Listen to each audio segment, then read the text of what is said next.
Focus clear ہوگا، ہمارا گیان پورا خداوند یسوع پر ہوگا، تو ہمارے خاندانوں میں بہت ساری مشکلات ہیں وہ نہیں آئیں گی، بہت ساری پریشانیاں نہیں آئیں گی۔ میں آپ کو اسی طرح سے دوسری ایگزامپل بھی دیتا ہوں۔ اسی طرح سے جب یسوع کشتی میں سو رہا تھا، یسوع سویا ہوا تھا اور شاگرد اس کے ساتھ تھے، ایک دم سے بڑا طوفان آ گیا اور کشتی جو ہے نا وہ ڈولنے لگ گئی، تو انہوں نے پریشان ہو گئے کہ یہ کیا ہو گیا، کہیں ہم ڈوب نہ جائیں، کہیں مر نہ جائیں۔ تو دیکھا تو یسوع آرام سے سویا ہوا تھا۔ انہوں نے جا کے یسوع کو ہلایا اور کہا، اے خداوند ہمیں بچا، ہم مرے جاتے ہیں۔ یسوع نے ایک دم اٹھ کے کہا، اس نے کہا کیا ہو گیا، کچھ بھی نہیں ہوا۔ اٹھا اور صرف یسوع نے کیا کہا، صرف کلام ہی کیا تھا، ہوا اور پانی کو اس نے ڈانٹا تو بڑا امن ہو گیا۔ تو یہ میں آپ کو سکھانے کی کوشش نہیں کر رہا کہ یسوع اگر ساتھ ہے تو پریشانیاں نہیں آئیں گی، مشکلیں نہیں آئیں گی۔ یسوع ساتھ ہوگا، پریشانیاں آئیں گی لیکن آپ کا کچھ بگاڑ نہیں سکتے، ٹھیک ہے۔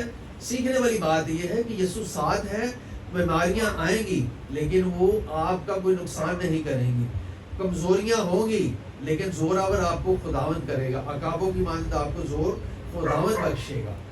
آپ کو مشکلات تو آئیں گی، آزمائشیں آئیں گی، قرضوں میں جانیں پھنس جائیں گی، ایسے لگے گا کہ جیسے دنیا ہی ختم ہو گئی ہے، اب تو کوئی ہمیں بچا نہیں سکتا، لیکن یسوع ہمیشہ ہمارے ساتھ ساتھ رہتا ہے۔ ہم بے وفا ہو جاتے ہیں، ہم اس کو چھوڑ دیتے ہیں، یہ یاد رکھنے والی بات ہے، ہم اس کو چھوڑ دیتے ہیں لیکن وہ ہمیں کبھی نہیں چھوڑتا، وہ کبھی بے وفا نہیں ہوتا، کیونکہ وہ ہمیشہ ہمارے ساتھ ساتھ رہتا ہے، ہمارے گھروں میں، ہمارے خاندانوں میں، ہماری کلیسیاں میں ہمارے ساتھ ساتھ رہتا ہے۔ اس نے کہا کہ میں تمہیں کبھی اکیلا نہ چھوڑوں گا، میں تمہیں کبھی تنہا نہ چھوڑوں گا، میں تمہیں کبھی یتیم نہ چھوڑوں گا۔ تو یہ کرنے والا کون ہے؟ دنیا میں ایک ہی نام ہے اور وہ یسوع نام ہے، جو ہماری خاطر قربان ہوا، جس کے ہاتھ پاؤں میں کیل ٹھوکے گئے، سر پر کانٹوں کا تاج رکھا گیا، اس کی آنکھوں پر پٹی باندھ کر اس کا برلا مذاق اڑایا گیا، ان پر تھپڑ مارے گئے اور پھر اسے کہتے تھے بتا کہ کس نے تجھے مارا ہے۔ اس کے کندھے پر بھاری صلیب رکھی گئی لیکن اس نے برداشت کی۔ وہ گرتا ہوا اس کو اٹھا کر کیسے وہ یروشلم کی گلیوں میں سے ہوتا ہوا کلوری کی پہاڑی پر لے کر وہ پہنچا۔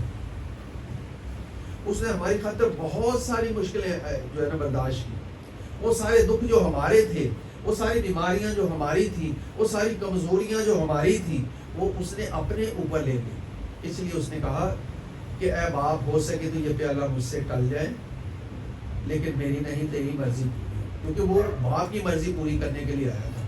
وہ یہ نہیں گھبرایا کہ میں یہ قربانی نہیں دینا چاہتا، وہ اس لیے اس نے یہ کہا کہ جس طرح باغ گتسمنی میں جب شیطان وہاں پر آیا تو مختلف طریقے سے وہ ہیلے بنانے کی کوشش کر رہا تھا کہ وہ اس کو صلیب پر جانے سے پہلے ہی اس کو مار دے۔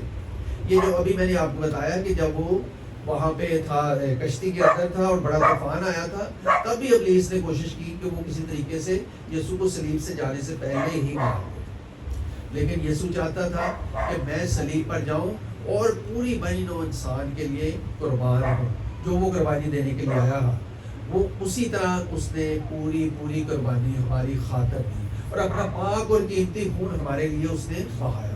آگے لکھا ہے، خداوند میری زندگی کا پوچھتا ہے، مجھے کس کی دہشت۔ ہم دیکھتے ہیں کہ جس طرح سے یہ کتاب ہے، اس کتاب کے نیچے جو ہے نا ایک پشتہ لگا ہوتا ہے، ایک کپڑا لگا ہوتا ہے، جو یہ پورے جو اگر جتنے بھی یہ پیپر ہیں ان کو اس نے ہولڈ کیا ہوتا ہے، اس کو پکڑ کے رکھتا ہے۔ اب یہ جو میرے پاس جو بائبل ہے یہ 30 سال سے زیادہ کی ہے۔ یہ میری شادی کے اوپر میری وائف کو میرے فادر ان لا نے گفٹ کیا تھا۔ اس سے پہلے کی بائبل بھی میرے پاس موجود ہے لیکن وہ اس نے گفٹ کیا تھا، 30 سال ہو گئے ہماری شادی کو، خدا کا شکر ہے۔ تو اس نے جب گفٹ کیا ہے تو وہ 30 سال ہو گئے اور ابھی تک بھی اس کے پیپر اس کے ساتھ جڑے ہوئے ہیں۔ خداوند کا شکر ہے کہ خداوند ہماری زندگی کا پشتہ ہے۔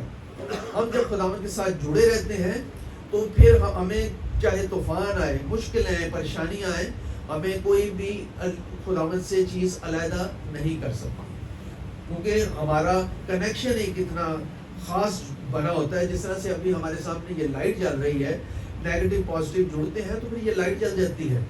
اسی طرح ہماری زندگی روشن ہوتی ہے تب جب ہمارا کنیکشن خداوند یسوع مسیح کے ساتھ جڑ جاتا ہے. تو ہمارا کنیکشن جڑے گا تو پھر تو ہر طرف نور ہی نور ہوگا, ہر طرف روشنی روشنی ہو جاتی ہے. پھر اسی طرح سے جو چیزیں ہمیں نظر نہیں آتی وہ بھی نظر آنا شروع ہو جاتی ہے.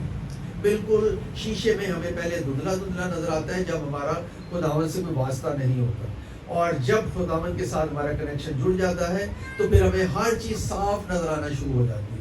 پھر ہم اپنی زندگی کی جو بہت ساری غلطیاں ہیں ان کو ہم دور کر سکتے ہیں. بہت سارے جو ہمارے فیس کے اوپر جو داغ لگ جاتا ہے, جس طرح سے ہم شیشے میں دیکھ کے صاف کر لیتے ہیں, ہم اپنے چہرے کو اچھی طرح سے صاف کر سکتے ہیں. تو یہ جو کلام مقدس ہے یہ ہمارا آئینہ ہے. جب ہم اس کو پڑھتے ہیں تو اس کے اندر سے ہمارے اپنی زندگی کی بہت سی ایسی غلطیاں ہیں, بہت سارے ایسے گناہ ہیں جن کو ہم چھوڑ سکتے ہیں. خدا کے پاک کلام نے لکھا ہے, تیرا کلام میرے قدموں کے لیے چراغ اور میری راہ کے لیے روشنی ہے. یہ روشنی میں جب ہم چلتے ہیں تو اسی میں ہم پڑھ رہے ہیں کہ خداوند میری روشنی اور میری نجات ہے. روشنی بھی ہے اور نجات بھی ہے. نجات اس نے ہمیں کلوری پہ جا کے دی ہے, اور وہ ہماری زندگی کی روشنی کیا ہے کہ اس کا پاک کلام جو ہے وہ ہماری زندگی کے لیے روشنی ہے. جیسے جیسے ہم اس کو پڑھتے ہیں ہماری زندگی روشن ہوتی چلی جاتی ہے, ہمارا ذہن روشن ہوتا چلا جاتا ہے, ہماری سوچیں ہمارے خیال بدلنا شروع ہو جاتے ہیں. تو جیسے جیسے یہ بدلتے ہیں اس سے ہم بھی برکت پاتے ہیں, ہمارے خاندان برکت پاتے ہیں, ہماری کلیسیاں برکت پاتی ہیں, اور ہم اس میں بڑھتے اور ترقی کرتے چلے جاتے ہیں. میں آپ کو اپنا ہی ایگزامپل دوں گا کہ میں آپ کو بتاتا ہوں کہ ہم لوگ شروع سے ہی خداوند کے بہت قریب ہیں. خداوند کا شکر ہے کہ بہت سالوں سے منسٹری کر رہے ہیں, ورشپ بھی کر رہے ہیں, لیکن جیسے جیسے ہم خداوند کے قریب زیادہ ہوتے ہیں مشکلات زیادہ آتی ہیں. شیطان اسی طرح ہے جس طرح سے ایوب نبی کو اس نے ستایا, اس کے سارے جانور مر گئے, اس کے بچے مر گئے, اس کا سارا مال و ثواب, اس کی دولت سب جاتی رہی, اس کے جسم میں کیڑے چلنا شروع ہو گئے. لیکن اس کا اعتقاد کیا تھا؟ اس کا اعتقاد یہی تھا, خداوند کے اوپر مضبوط ایمان تھا. اس کے ذہن میں یہی تھا کہ خداوند جو ہے میرے ساتھ ہے, وہی میری روشنی, وہی میری نجات ہے, مجھے کس کی دہشت. اس نے ابلیس کی کسی بات پہ غور نہیں کیا, اس کا فوکس بالکل کلیئر تھا. اس کو پتا ہے خداوند میرے ساتھ ہے, مجھے چاہے جو مرضی ہو جائے مجھے یہ نقصان نہیں پہنچا سکتے. تو ہم نے پھر دیکھا کہ کیا ہوا, تو اس کو خدا نے ہر چیز ملٹی پلائی کر کے دی ہے. اسی طرح سے جب ہم خدا کے ساتھ جڑے رہتے ہیں تو خدا ہمیں بھی ملٹی پلائی کر کے چیزیں دیتا ہے. یہ نہیں ہے کہ ہم خدا کے ساتھ جڑے ہیں تو ہمیں ملتا کچھ نہیں ہے. ہوتا یہ ہے کہ ہم اگر خدا کی نظر ہمارے دل پر ہوتی ہے, کلام میں لکھا ہے کہ ہمارے دل پر نظر کرتا ہے. جب ہمارا دل اس کے ساتھ جڑا ہوا ہے تو ہر چیز جو ہے نا وہ کلیئر ہو جاتی ہے. وہ سب کچھ ہمیں دینے پر قادر ہے. وہ کیونکہ کلام مقدس میں لکھا قادر وہ کبھی ہے. وہی ہماری اونچی چٹان, ہمارا اونچا برج, ہمارے چھپنے کی جگہ ہے. وہی ہماری ڈھال اور سپر ہے. وہی ہمارا مضبوط اور محکم قلعہ, ہمارا بچانے اور چھڑانے والا ہے, ہماری جانوں کا نظر ہے. یسوع نے کہا راہ حق اور زندگی میں ہے, قیامت اور زندگی میں ہوں. میں اچھا چرواہا ہوں, میں بھیڑوں کا دروازہ ہوں. جو میرے پاس آتا ہے زندگی پاتا. میں دنیا کا نور ہوں, میں رب کا ظہور ہوں. جو میرے ساتھ چلتا ہے کبھی نہیں پھسلتا ہے. جب ہم یسوع کے ساتھ ساتھ چلتے ہیں تو ہمیں کوئی کمزوری نہیں رہتی, کیونکہ ہمیں وہ پھر سے عقابوں کی مانند زور بھر دیتا ہے. ہم عقاب کو دیکھیں, عقاب کی پوری زندگی 70 سال کی زندگی ہوتی ہے. 40 سال تک وہ خوب اپنی زندگی کو اچھے طریقے سے گزارتا ہے, شکار کرتا ہے, اونچے اونچے پہاڑوں پر جاتا ہے اور اونچی اڑان اڑتا ہے. سب سے اونچا اڑنے والا ایک ہی پرندہ ہے, وہ عقاب ہے, اور وہ سب سے اونچا اڑتا ہے, اور وہ سب سے اونچی جگہ پر ہی اپنا گھونسلہ بناتا ہے. جب 40 سال گزر جاتے ہیں تو پھر کیا ہوتا ہے, پھر اس کی چونچ بھی جو ہے نا خراب ہو جاتی ہے, اس کے اڑنے کی صلاحیت کم ہو جاتی ہے, اس کے پنجے بھی جو ہے نا وہ خراب ہو جاتے ہیں, ناخن خراب ہو جاتے ہیں کہ وہ اڑ نہیں سکتا. اس کے پر جو ہے نا بھاری ہو جاتے ہیں, نہیں اڑ سکتا.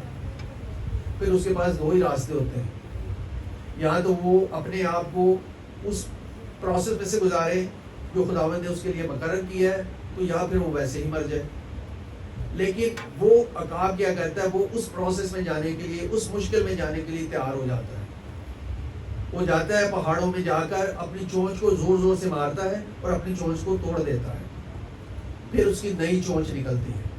پھر وہ اب اس چونچ کے ذریعے سے اپنے ناخن جو ہے نا وہ کھینچ دیتا ہے, پاؤں کے سارے ناخن کھینچتا ہے, پھر نئے ناخن آ جاتے ہیں. پھر وہ ایک ایک کر کے اپنے جتنے اس کے بال ہوتے ہیں سارے نکال دیتا ہے. جب سارے نکال دیتا ہے تو یہ پورا پروسیس جو ہے نا وہ 3 سے 5 مہینے تک چلتا ہے. 5 مہینے کے اندر اندر جو ہے نا وہ اس کے نئے پر نکل آتے ہیں, چونچ نئی نکل آتی ہے اور ناخن نئے نکل آتے ہیں, اور اتنا وہ زبردست جوان ہو جاتا ہے کہ پہلے سے بھی زیادہ اس کے اندر قوت خدا بھر دیتا ہے. اور پھر وہ جب اڑان لیتا ہے تو وہ پہلے سے زیادہ اونچی اڑان لے کے جاتا ہے. اسی طرح جب ہم خداوند کے ساتھ ساتھ چلتے ہیں, مشکلیں آئیں گی, پریشانیاں آئیں گی, لیکن ہمارا فوکس کلیئر ہوگا خداوند کے اوپر, اور ہم نہ کبھی ڈوبیں گے, نہ بیماری ہمیں ستائے گی, نہ مشکل ہمیں ستائے گی, نہ پریشانی ہمیں ستائے گی. پھر جب ہم خدا کے ساتھ جڑے رہیں گے تو وہ ہمارا ہاتھ پکڑ کے پھر ہمیں اسی طرح سے آگے ہی آگے لے کر جائے گا. ایک اور ایگزامپل ہے چھوٹا سا, کہ ایک شخص جو ہے وہ خدا کے ساتھ چل رہا ہے, تو وہ دیکھ رہا ہے کہ وہ جب چل رہا ہے بیچ کنارے, آپ نے پہلے بھی یہ ایگزامپل سنا ہوگا, تو وہ چل رہا ہے تو وہ 2 پاؤں اس کے ساتھ ساتھ چل رہے ہیں. جیسے جیسے چل رہا ہے اس نے دیکھا کہ کافی دور جانے کے بعد جو ہے نا وہ 2 پاؤں ختم ہو گئے, نشان آنا نظر بند ہو گئے, اور صرف اس کے اپنے پاؤں کے نشان نظر آ گئے. وہ وہی جھکا, اس نے دعا کی خدا کے آگے.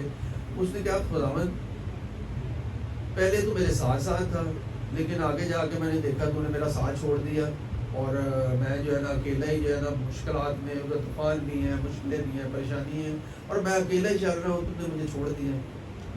تو خداوند نے کہا کہ تمہیں کتنے پاؤں کے نشان نظر آئے؟ اس نے کہا صرف 2. تو خداوند نے کہا وہ پاؤں کے نشان تیرے نہیں تھے. اس نے کہا کس کے تھے؟ کہتا بیٹا وہ میرے تھے, میں نے تجھے اپنی گود میں اٹھایا ہوا تھا, کیونکہ جب مشکلیں آئی تھیں تو میں نے تجھے اپنی گود میں اٹھا لیا تھا. وہ میرے پاؤں کے نشان تھے, تیرے نشان نہیں تھے.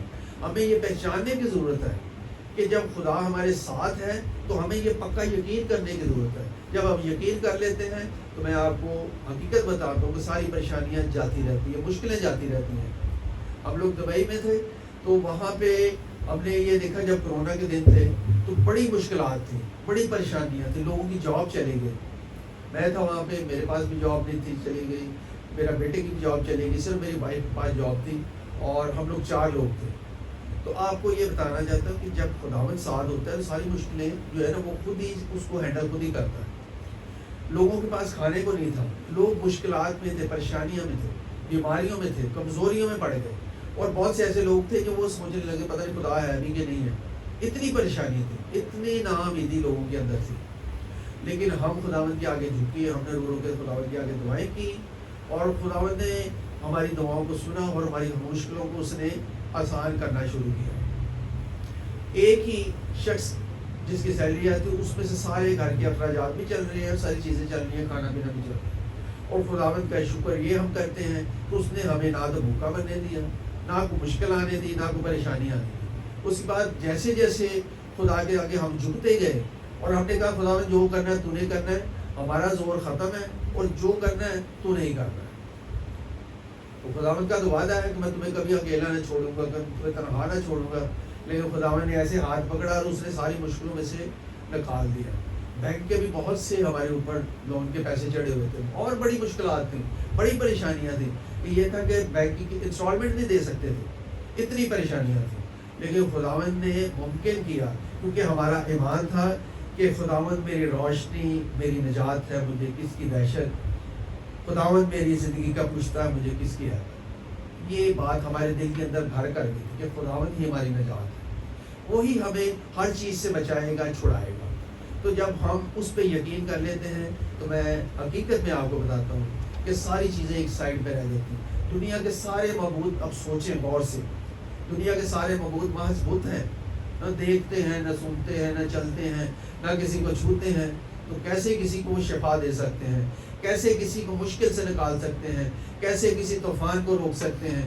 ہم دیکھتے ہیں کہ دانیل نبی کا پکا یقین تھا, اسی لیے تو اس کو جب شیروں کی مان میں پھینک دیا تو اس کو پتا تھا کہ میرا خدا تو زندہ ہے, وہ تو مجھے بچا لے گا. اس کو کوئی ڈر خوف نہیں تھا. اس کو جب اس نے اس کے اندر پھینکا تو آرام سے بیٹھا ہوا تھا. خدا نے کیا کیا, شیروں کو منہ بند کر دی, حالانکہ کتنے دنوں سے بھوکے تھے. پھر ہم دیکھتے ہیں تو اس کو آگے آگ کی بھٹی والا سین سب کو یاد ہے, سب کو آیت یاد ہے, صدق مسک ابد نجوم. ان کو پکا یقین تھا کہ ہمارا خدا جو ہے وہ زندہ خدا ہے, جب ان کو یقین تھا تو اس لیے جب ان کو ڈالا.